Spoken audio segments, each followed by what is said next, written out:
ये कहानी है कोरम मंगला की। शिव भामा पेशे से एक वकील था। लोगों का कहना था कि वो एक सनकी वकील था। माय लॉर्ड, इस आरोपी ने बड़ी ही घिनौनी हरकत की है। ये कोई साधारण आरोपी नहीं है। इस पर पहले से ही कई सारे इल्जाम लगे हुए हैं। माय लॉर्ड, मैंने बस अपनी जमीन पर टैक्स बचाने के लिए वो जमीन कैश से खरीद ली। अब मैं उस चीज को सुलझाने की पूरी कोशिश कर रहा हूँ और मैंने सारे फाइन भी भर दिए हैं। माय लॉर्ड, एक तो चोरी, ऊपर से सीना चोरी। अरे शिव भामा, तुम हमेशा ही ऐसा करते हो। तुम्हारे केस के लिए तो कोर्ट आने का मन ही नहीं करता। हर एक छोटी बात का बतंगड़ बना देते हो। और वो अपनी गलती कबूल तो कर रहा है, और क्या चाहिए? Case dismissed. लेकिन जज साहब के इतना कहते ही सब वहां से चले गए। शिव भामा इस बात से दिन भर परेशान था। सिर्फ मेरे साथ ही ऐसा क्यों होता है? मैं थोड़ी ना किसी का दुश्मन हूँ। पता नहीं ऐसा कब तक चलता रहेगा। रास्ते पर गंदगी, लोग शराब के नशे में धुत। ना जाने ऐसा कौन सा कर्म किया है मैंने जो इस कलयुग में आकर फंस गया हूँ। भगवान करे सब ठीक हो। शिव भामा अपने मोबाइल को चार्ज करने के लिए उठाता है और जैसे ही चार्जर लेकर अपने कमरे के बिजली के बोर्ड को हाथ लगाता है, शॉर्ट सर्किट हो जाने की वजह से उसकी दर्दनाक मौत हो जाती है। शिव भामा की मौत उसके परिवार में गहरा असर कर देती है। शिव भामा की मौत म्युनिसिपल कॉर्पोरेशन की गलती से हो जाती है। इस बंदे की मौत तो बहुत दर्दनाक हुई है। बेचारा अपने जीवन में कुछ कर ही नहीं पाया और शॉर्ट सर्किट से इसकी मौत हो गई। उसकी मौत इन बिजली विभाग के कर्मचारियों की वजह से हुई है। वो पूरे बेवड़े हैं, कभी भी ढंग से काम नहीं करते और ऐसा हमेशा ही होता है। ये दूसरी मौत है। उस पुलिस वाले का नाम अंशुमन था। नई पोस्टिंग लेकर वो उस शहर में आया था। उसने बिजली विभाग के कर्मचारियों को अपने पास बुला लिया। कोरम मंगला के लोगों में अनुशासन नाम की कोई चीज नहीं थी। साहब, मैंने कुछ नहीं किया। मैं बीवी बच्चों वाला आदमी हूँ और मेरी एक गर्लफ्रेंड भी है। मैं भला ऐसी गलती क्यों करूँगा? ऑन ड्यूटी पर तुम शराब पी रहे हो, ये क्या तरीका है? नौकरी ऐसे की जाती है? क्या करे साहब, कभी भी कहीं भी बिजली का काम करने जाना पड़ता है। एनर्जी चाहिए ना बॉडी को। ये बस टॉनिक है, वो कहते हैं ना, एनर्जी ड्रिंक। क्यों टाइम कोटी करते हो साहब?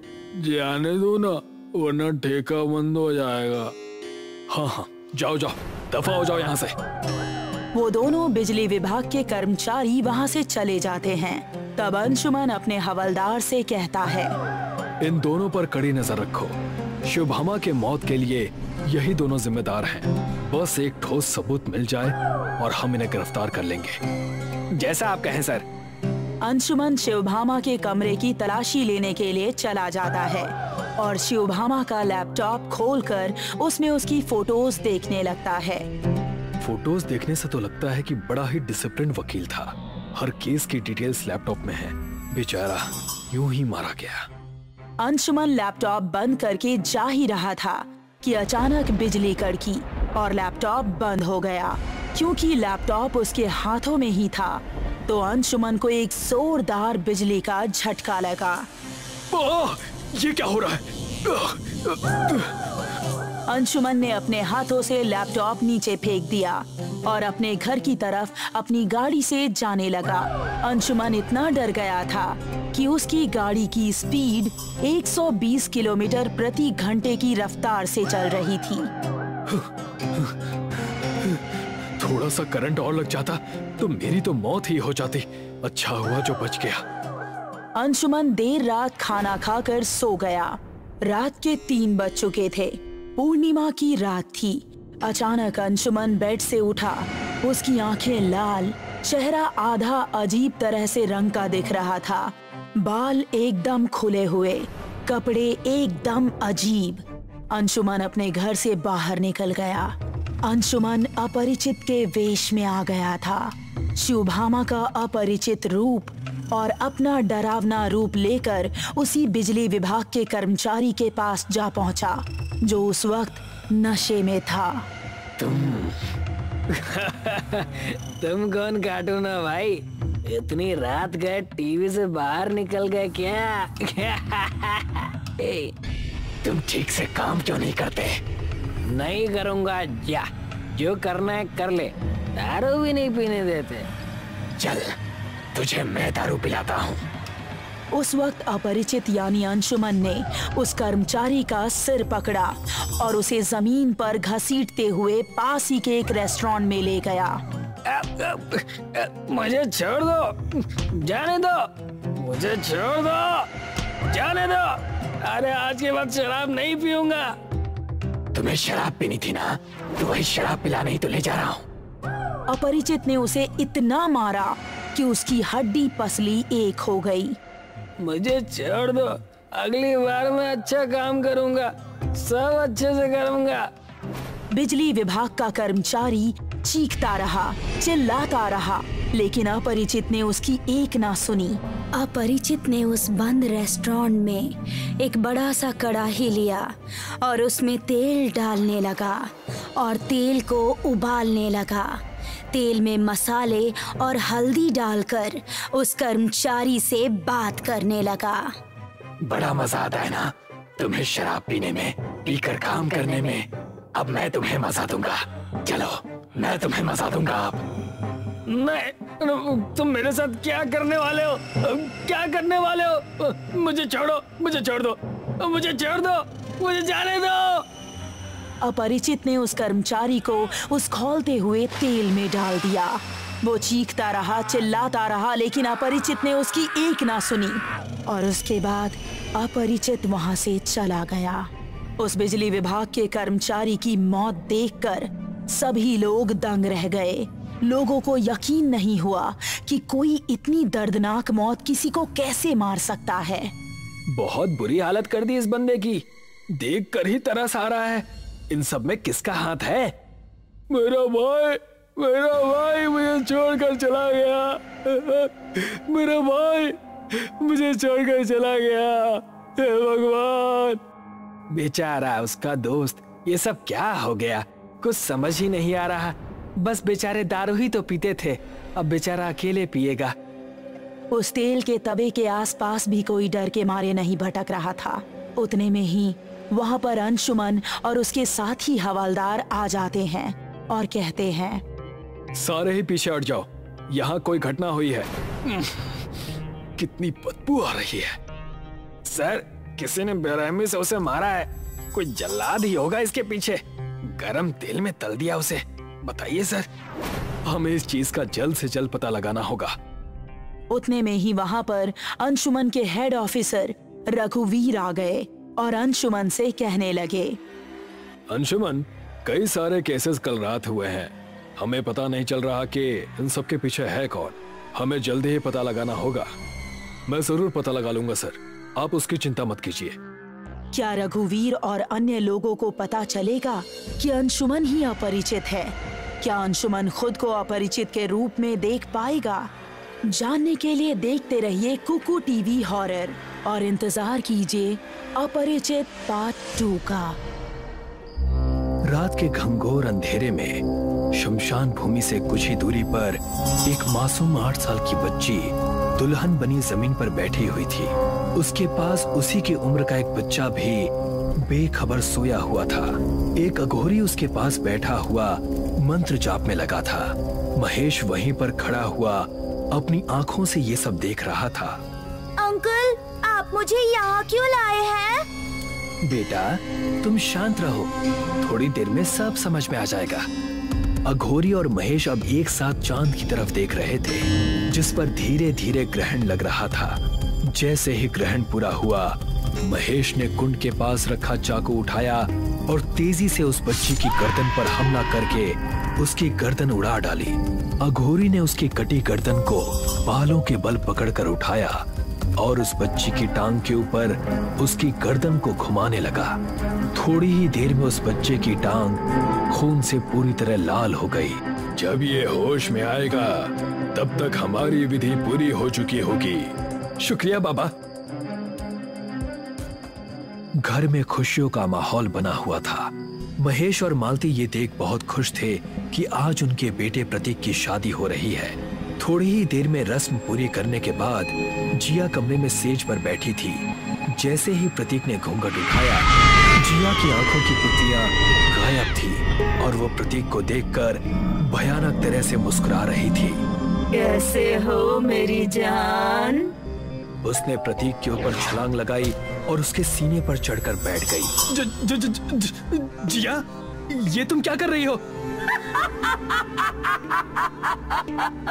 वो प्रतीक का गला दबाने लगी। प्रतीक उससे खुद को छुड़ा नहीं पाया और अगले ही पल बेहोश हो गया। सुबह जब उसकी आंख खुली तो जिया उसकी बराबर में सो रही थी। प्रतीक उसके चेहरे को देखते हुए रात वाली हरकत को याद करने लगा। तभी अचानक से जिया ने आंखें खोली। अरे प्रतीक, आप मुझसे पहले उठ गए। कल रात तुम्हें याद है कि क्या हुआ था? वो सिर्फ मजाक था प्रतीक। क्या मैं तुमसे थोड़ा सा भी मजाक नहीं कर सकती? रात होने पर सभी लोग डिनर के लिए डाइनिंग हॉल में जमा थे। बहू अभी तक बाहर क्यों नहीं आई? दोपहर से ही कमरे में बंद है। आ रही हूँ माँ जी। इतनी फिक्र क्यों करती हैं आप? सभी ने देखा कि जिया घूंघट ओढ़े हुए डाइनिंग टेबल की तरफ आ रही है। उसने पास आकर जैसे ही घूंघट उठाया, उसका भयानक रूप देखकर सबका दिल दहल उठा। उसकी आंखों की पुतलियां गायब थीं और चेहरे पर भयानक मुस्कान थी।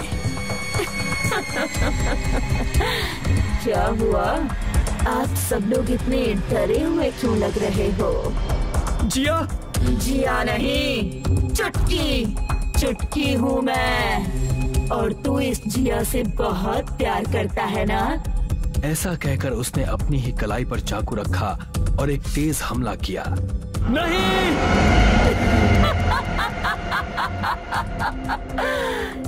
तभी उसको चक्कर आया और वो जमीन पर गिर पड़ी। उसकी कलाई से खून बहने लगा। प्रतीक ने उसको उठाया और हॉस्पिटल ले गया। पापा, चुटकी कौन है? आप चुटकी का नाम सुनकर इतना डर क्यों गए थे? ये सब मैंने तुम्हारे अच्छे के लिए किया था। पूरी बात तुम्हें अघोरी बाबा खुद बता देंगे। जिया को घर वापस छोड़कर महेश प्रतीक को लेकर अघोरी के पास पहुंचा। प्रतीक बेटा, तुम जन्म से ही एक टांग से विकलांग पैदा हुए थे। दवाओं के जरिए तुम्हारा इलाज करना मुमकिन नहीं था। तुम्हें सिर्फ तंत्र मंत्र के जरिए ही ठीक किया जा सकता था और ये तभी हो सकता था जब तुम्हारे 8 साल का होने पर तुम्हारे हम उम्र की बच्ची के साथ तुम्हारी शादी करके चंद्र ग्रहण की रात उसकी बलि दी जाए। गांव के एक दंपत्ति से उनकी बेटी को खरीदा और फिर तुमसे उसकी शादी करवाकर उसकी बलि चढ़ा दी। आज तुम अपने पैरों पर सिर्फ उसी की वजह से खड़े हो। पापा, आपने ये बिल्कुल भी ठीक नहीं किया। मुझे ठीक करने के लिए आपने एक मासूम की बलि चढ़ा दी। अब उसकी आत्मा ना जाने कैसे वापस आ चुकी है और वो तुमको अपना पति मानती है, इसीलिए वो जिया को नुकसान पहुंचा रही है। तो क्या मैं अपनी जिया को उससे नहीं बचा सकता? जिया के शरीर को उसकी आत्मा से कैसे छुटकारा दिलवाना है, उसके लिए मुझे मेरे गुरु से बात करनी पड़ेगी। तब तक के लिए मैं तुम्हें ये माला दे रहा हूँ। कैसे भी करके इस माला को जिया के गले में डाल देना, इससे उस आत्मा की शक्तियाँ थोड़ी कमजोर हो जाएंगी। अघोरी ने प्रतीक को माला दी और दोनों घर पहुँचे। जिया आराम से बेड पर लेटी हुई थी। प्रतीक ने माला को उसके गले में जैसे ही डालना चाहा, वो जाग उठी और लाल लाल आंखों से उसे घूरने लगी। ना आसान नहीं है। उसने प्रतीक को धक्का दिया और कमरे से बाहर भाग निकली। प्रतीक और महेश उसके पीछे गए तो देखा कि जिया हाथ में चाकू लिए मालती के कमरे में जा रही है। मालती जमीन पर बेहोश पड़ी थी और जिया उसकी कलाई से मांस चबा रही थी। जिया, ये क्या कर रही हो?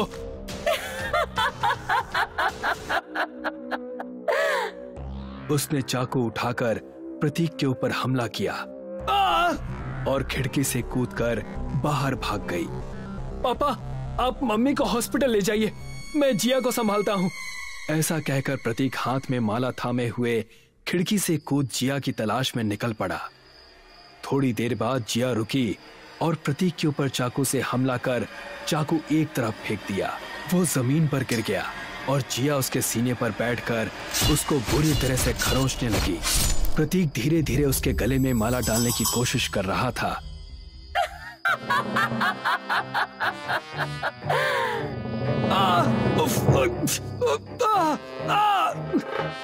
माला उसके हाथों से छूट गई और जिया उसके ऊपर से उठ गई। प्रतीक अपने दर्द को सहने की कोशिश कर रहा था। सिर्फ ये ही नहीं प्रतीक, इसके बाद भी तुम जितनी भी शादियां करोगे मैं उस लड़की को मार डालूंगी। तुम अपने पैरों पर सिर्फ मेरी वजह से ही खड़े हो और मैं ही तुम्हारी असली बीवी हूँ। तभी प्रतीक की नजर चांद पर पड़ी तो ग्रहण पूरा होने वाला था। अगले ही पल उसके कानों में अघोरी की आवाज आई। प्रतीक, इसकी आत्मा को तभी भगाया जा सकता है जब इसकी बलि से जो तुम्हें मिला है तुम उसे वापस कर दो। उसने चाकू उठाया और जोर से अपनी टांग पर हमला किया।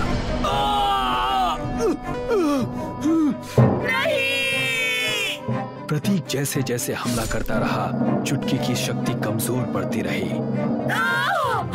ऐसा मत करो प्रतीक। प्रतीक अभी भी अपने पैर को चाकू के हमले से गोदे जा रहा था। आखिरकार एक जोरदार हमले से उसकी टांग उसके शरीर से अलग हो गई।